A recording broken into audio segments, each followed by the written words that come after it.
Hello guys, welcome back. အခု tutorial ကအရင် calculator tutorial အဆက်လုပ်ပြသွားမှာတော့မဟုတ်ဘူး။ဘာလို့လဲဆိုတော့ကျွန်တော် tutorial video မလုပ်ခင်ကိုယ့်အကိုအရင်စမ်းလုပ်ကြည့်။အဲ့ဒီမှာကျွန်တော် error ရှင်းတာနည်းနည်းကြာနေလို့ကျွန်တော်အစ်ထပ်တက်လိုက်မယ်။ topic ကတော့ Cardview ဖြစ်ပါတယ်။ Okay စလိုက်အောင်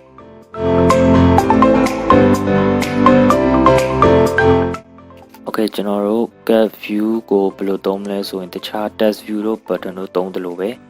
Cardview ဆိုပြီးရိုက်ကြည့်မယ်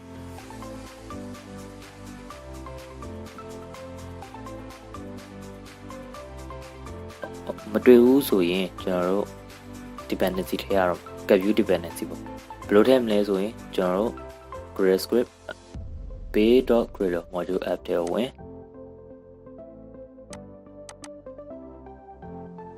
ကျွန်တော် size လေးနဲ့ချဲ့ပေးမယ်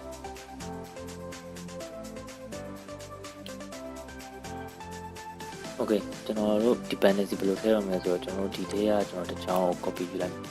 ကျွန်တော် app compact p7.6.1.0 အဲ့တော့ copy လိုက်ဒီပြီးတော့ကျွန်တော်တို့ app compact ဆိုတဲ့စကားလုံးလေးကိုကျွန်တော်တို့ Cardview နဲ့အစားထိုးလိုက်ပြီးပြီဆိုရင်ကျွန်တော်အပေါ်မှာကျွန်တော်တို့ဒီညာဘက်အပေါ်ဆုံးမှာ sense now ဆိုတာလေးရှိတယ်အဲ့လေးကိုနှိပ်ဖို့ကတော့မမေ့ပါနဲ့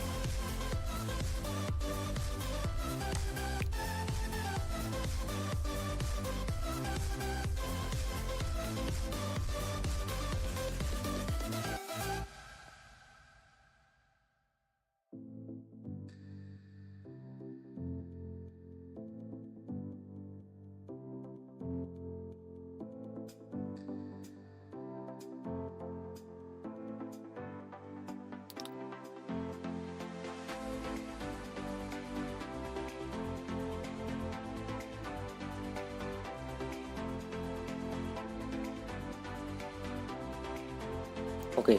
ကျွန်တော်တို့ဒီအဲ့လိုမျိုး copy paste လုပ်တဲ့နည်း Cardview အစားထိုးနည်းမ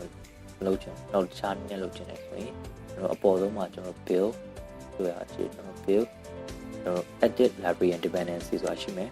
အဲ့ချက်နိုင်မယ်နေပြီးတော့ကျွန်တော်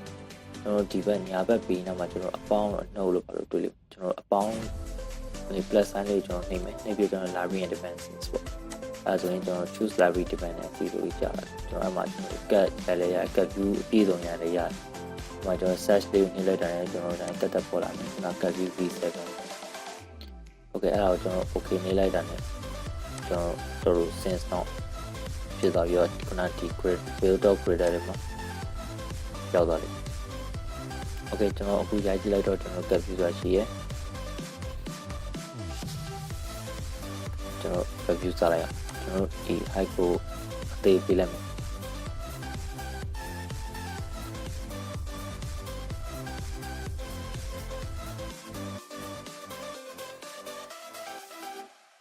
Okay ကျွန်တော်ပေးပြီးသွားပြီဆိုရင်ကျွန်တော် Cardview ဆိုမှတော့ကျွန်တော် image တစ်ခုပါရှိရအောင်ကျွန်တော် image တစ်ခုထည့်ပေးလိုက်ကျွန်တော် image ကို height ကိုကျွန်တော်150 dp လောက်ပဲပေးလိုက်မယ်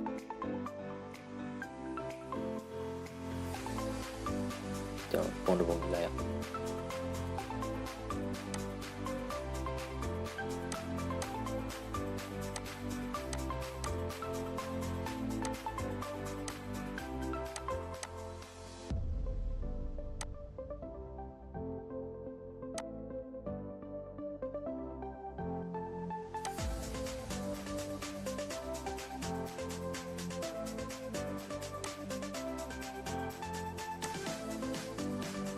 Okay နောက်ပြီးကျွန်တော် image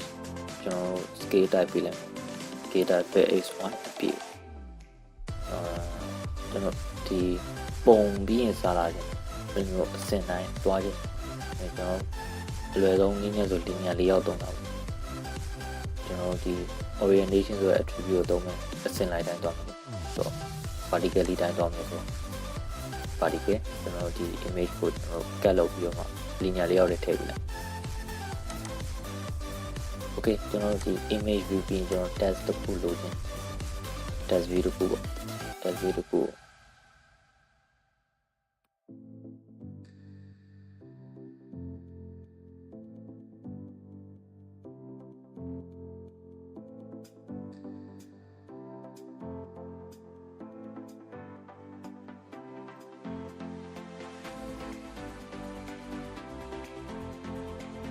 နောက်ရကျွန်တော်တို့ဒီ test ကိုပေးနှမ်းမှာထားနေတော့ center မှာထားလိုက်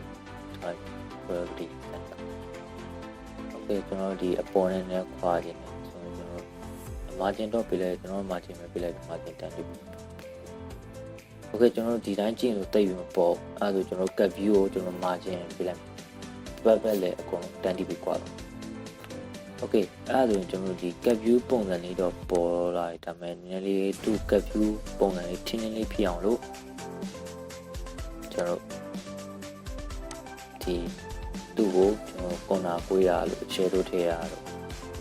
အဲ့ဒါလေးကိုကျွန်တော်ခုလုပ်ပြသွားမယ်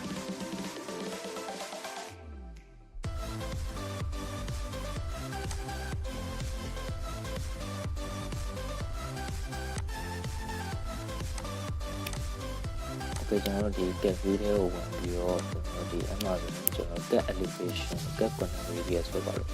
မျိုးရှိအောင်ကျွန်တော်အရင်ဆုံးကျွန်တော် corner radius နဲ့ပဲလုပ်သွားလိုက် corner လေးကိုရ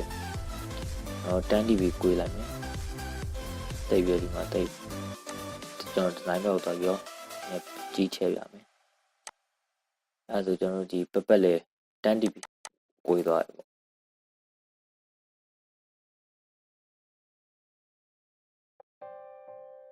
okay ကျွန်တော်ဒီနောက်တစ်မျိုးထပ်သွားမယ်ကျွန်တော်ဒီ cut elevation